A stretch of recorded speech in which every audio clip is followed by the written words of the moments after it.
Welcome to this manufacturer showcase hosted by NYSERDA's Empire Building Challenge. Its purpose is to familiarize you with new or emerging technologies meant to facilitate decarbonizing our building stock. And all sessions will be recorded and available upon request, and slide decks sent to all attendees. Each presentation will be 20 minutes, followed by 10 minutes in which the presenter will respond to your questions. We ask that you go on mute until then. And now it is my pleasure to present Tom King of TkF. Hey everyone, thanks for joining today. Thanks all for the introduction. My name is Tom King. I'm the founder and owner operator of a tiny little startup by the name of TkFabricate in Syracuse, New York. We've been working since 2019, early 2020 on the development of integrated mechanical systems, and I'll describe what that means in detail. And we have a number of products along two different product lines coming to pilot low rate initial production and into some pilot installations this summer and next summer alike. So I'm very excited to share with the group here of what's up and coming and how these products may be able to integrate into your upcoming new construction or renovation projects. Before I go too much further, I do want to just mention all of our partners and sponsors, or as many as I can think of off the top of my head, which would of course would be NYSERDA, who has assisted in the product development of these. Also, the U.S. Department of Energy, specifically the Advanced Building Construction group within the Building Technologies office. Also, Cycle Architecture and Planning, Tatum Engineering, Stengel Engineering, and Rocky Mountain Institute in particular. Also, Syracuse University and the Syracuse Center of Excellence, where we've been performing a lot of our prototype testing and development. So this is more than just TkF. This is a culmination of all of those entities, around 4 to 5 years of work to get to this point. And without further ado, I will get started. As long as I can make my slide change. How's that? Okay, great. So just some quick background. If those of you are not familiar, inspiration and really the start of this company, TkF, and this product line, it was really started during a field trip, if you will, to the Netherlands to visit this program called Energy Sprong. And I won't go too deep into that because I think a lot of us are probably familiar, but if you're not, definitely check it out. And that's essentially what we're looking at here, which is a whole building, deep energy retrofit, including wholesale mechanical upgrades, electrification, and building envelope. And in this case, also including solar PV on site. So as an industrialized approach to renovating as many buildings as possible in a cost-effective and in a manner that reduces installation complexities, particularly with existing buildings. So I'm skipping ahead. Basically, we're focusing, there's a whole building envelope and PV integration of this. Today we're focusing on the mechanical system integration. So just again, from the Netherlands, as a quick backstory, this is the evolution of how their program had evolved over the last 10 or 15 years, where the top photograph is showing essentially a closet, if you will, with two air source heat pumps. Those are those greenish boxes at the base. And then the evolution, which you see in the bottom photograph, is an air source heat pump, domestic water, a thermal storage tank, the PV inverter, an energy recovery ventilation system, and home monitoring, cloud-based monitoring solution in a single package. So this is where TkF has taken this concept and adapted the technology that's available in the US, and also how to, we spent a lot of time understanding how to adopt the technology from a more mild Northern European climate to the more severe highs and lows, if you will, of DOE, cold and very cold climates. So that's climate zones 4 through 7 is our target. Although, of course, this technology can work in climate zone 3, and with some adjustment would work more specifically in the south.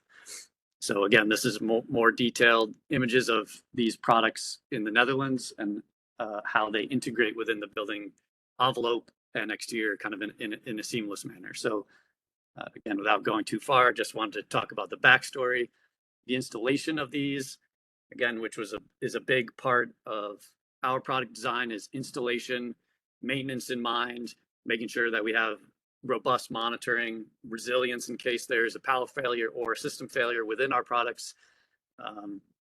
And so in the Netherlands, they use very simple precast slabs, helical pile foundations, for example, like minimizing site work, maximizing installation efficiency. Okay. Moving forward to 2019 through 2024, we have the development of 2 product lines and 3 individual products here that deliver the heating, cooling, energy recovery, ventilation system, remote control and monitoring components, cloud-based services for service reminders, fault detection,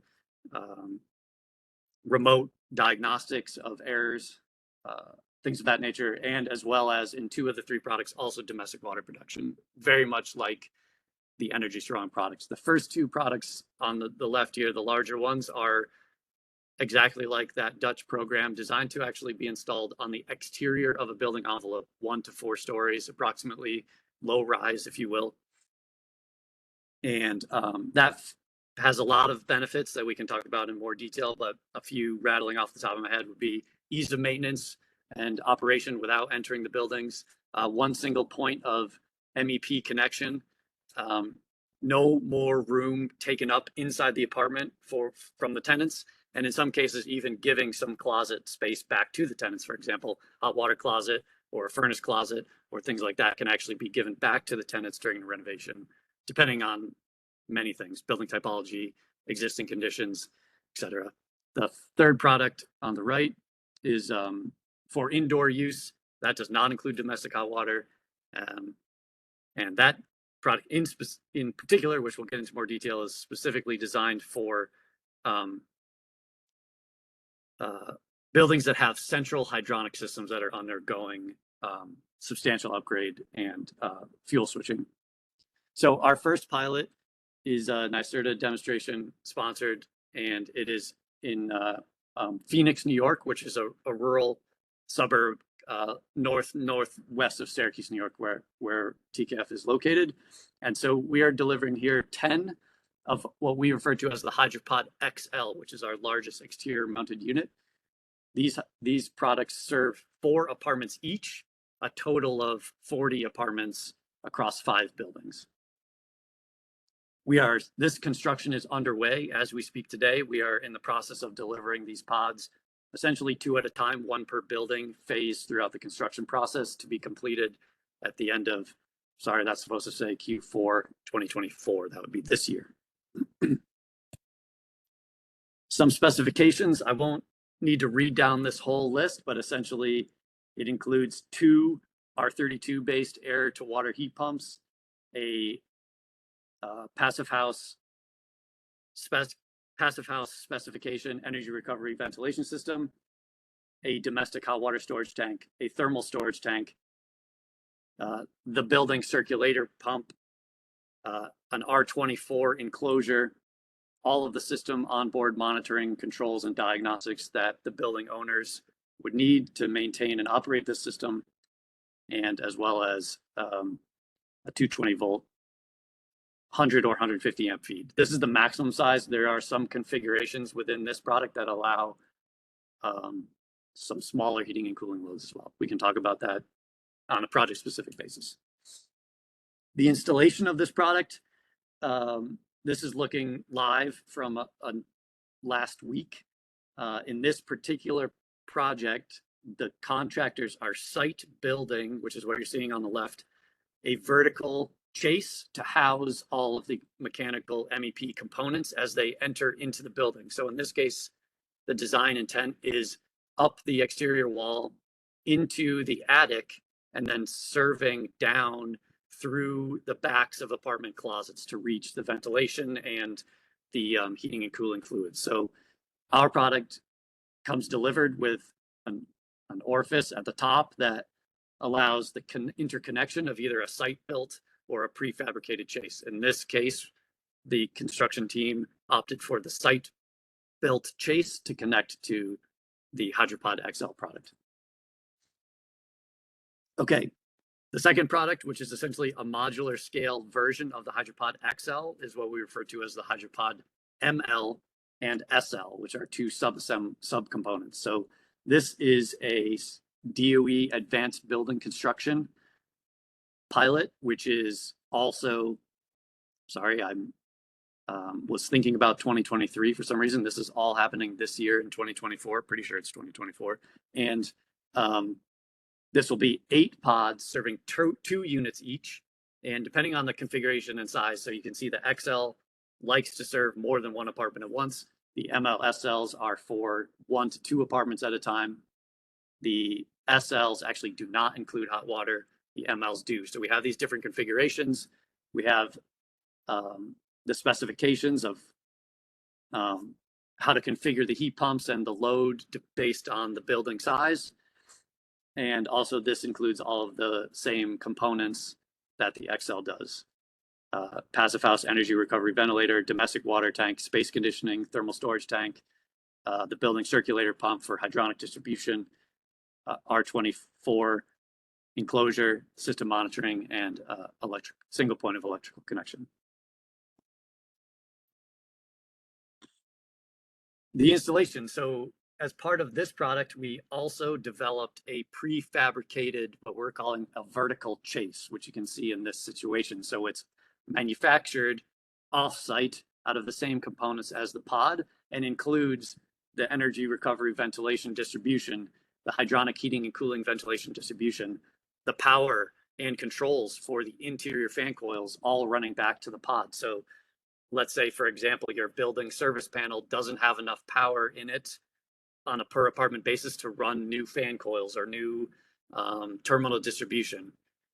So in this case, our pod is picking up the power consumption of the terminal distribution, in this case, hydronic fan coils, as well as the control system for that, so that the panel does not have to be upgraded on the per apartment. We run this off of the house panel.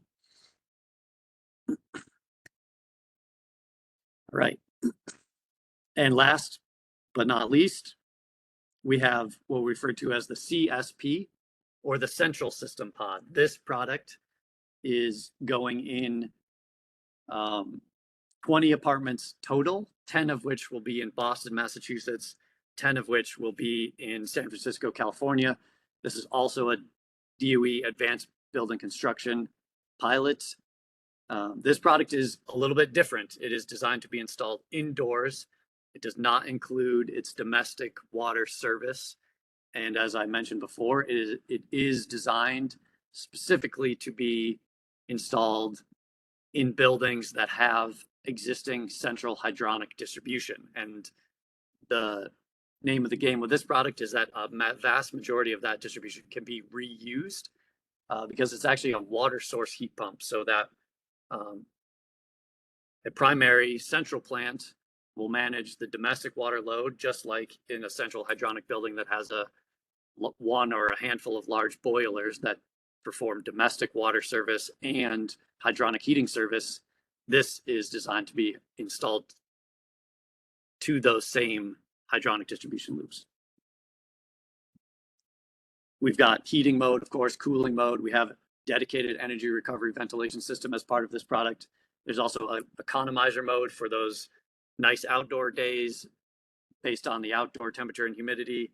We can bring in straight up fresh air into the apartments for heating or cooling on days that make sense. We also have what we refer to as makeup air mode, which means that if you have an exhaust only range hood, this product can manage that makeup air when the exhaust range hood is on, for example.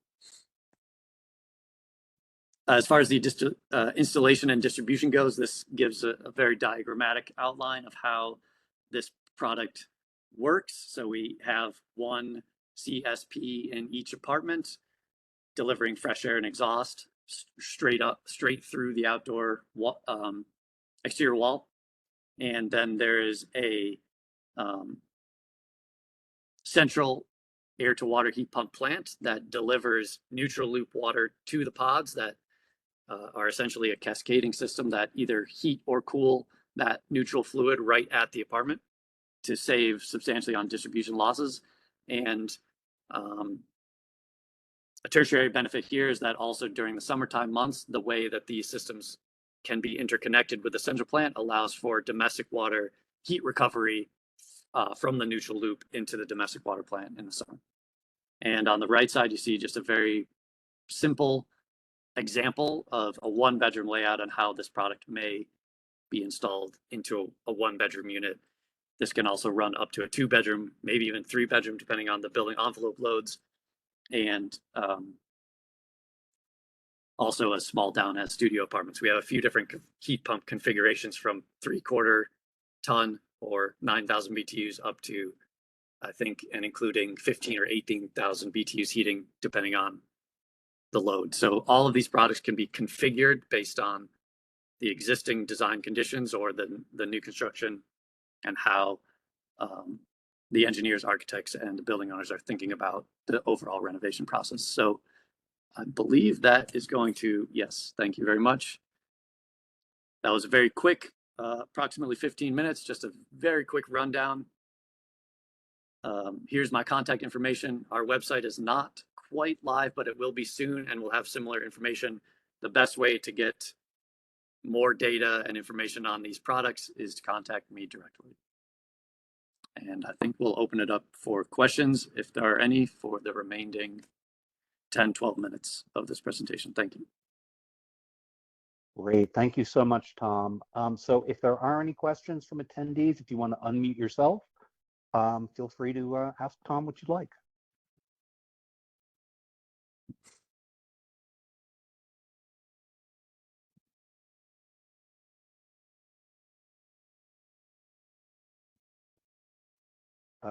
Does anyone have any questions?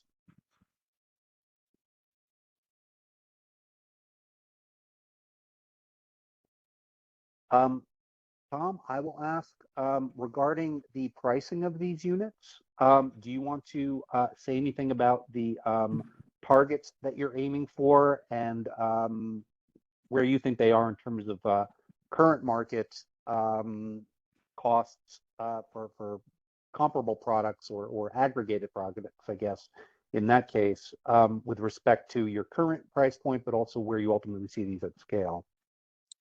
Yeah, sure. Thanks, all. Good question. I think obviously it is I'd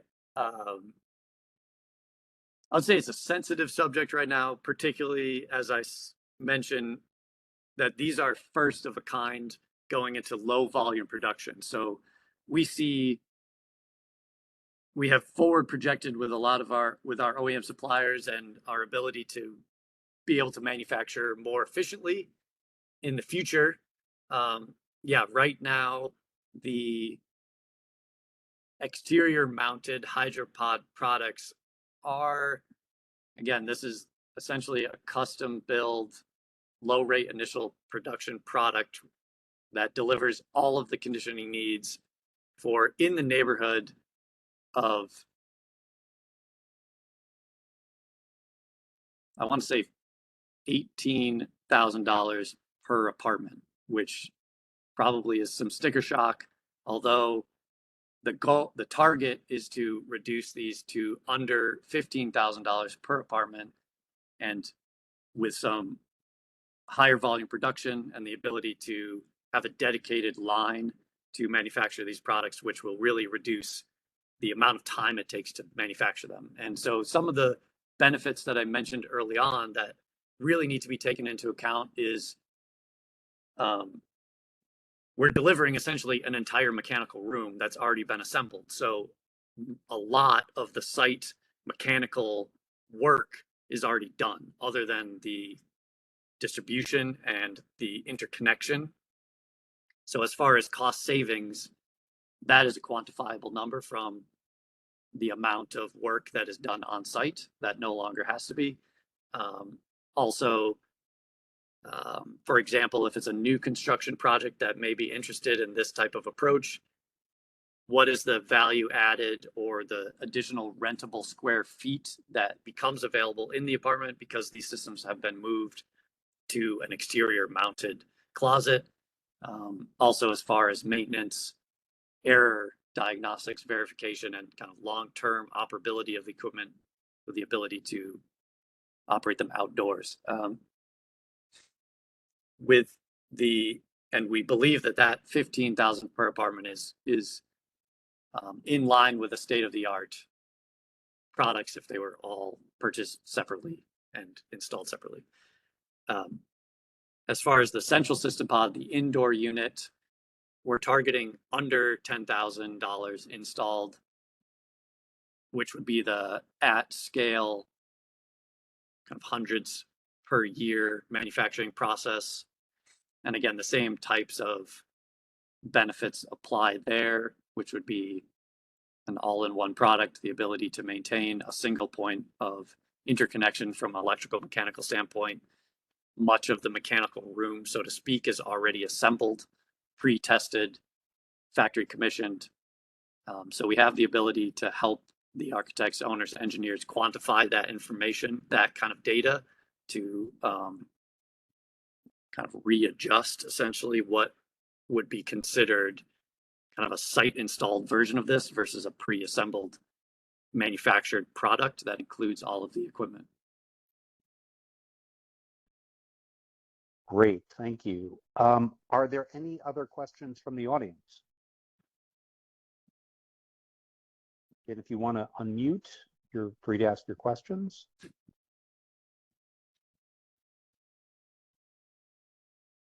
All right, Tom, I have one last follow-up. Since it's a new product to market, do you want to say anything about the certification and code requirements or code compliability that you have with both systems? Yeah, absolutely. And the great thing is that we're undergoing these pilot installations right now as we speak. So we do have some real data. We're not guessing about this. I'll start with the CSP, which is the indoor pod. So the indoor central system pod product is undergoing its third-party safety certification and inspection, just like any other piece of equipment, which would be UL, ETL, or TUV US certified as a component that has gone through a third-party verified safety inspection. Again, just like any other mechanical system, heat pump or ERV or other system that you can purchase off the shelf today. So that product, before we even get to the pilot installation next summer, is going to be third-party safety certified in the same way that any other interior mounted mechanical system or mechanical equipment would be. As far as the exterior mounted Hydropod products, they are, each of the individual components within the pod are UL, ETL, safety certified and inspected components or pieces of equipment already. And each of those pieces of equipment is installed with the proper clearances, with the proper electric conduit, with the proper shutoffs, and other types of safety services required by the current MEP code. So therefore, so far with the jurisdictions that we've been working with, there have been no questions or comments about how these systems are mounted exterior to the building and are manufactured per current code, ICC code compliance. So there's, as I had mentioned, a few things: J boxes, conduit, shutoffs, etc., are all included as if it were a mechanical room. Clearance for the electrical subpanel, all of that is within the specification of the current ICC. And that has been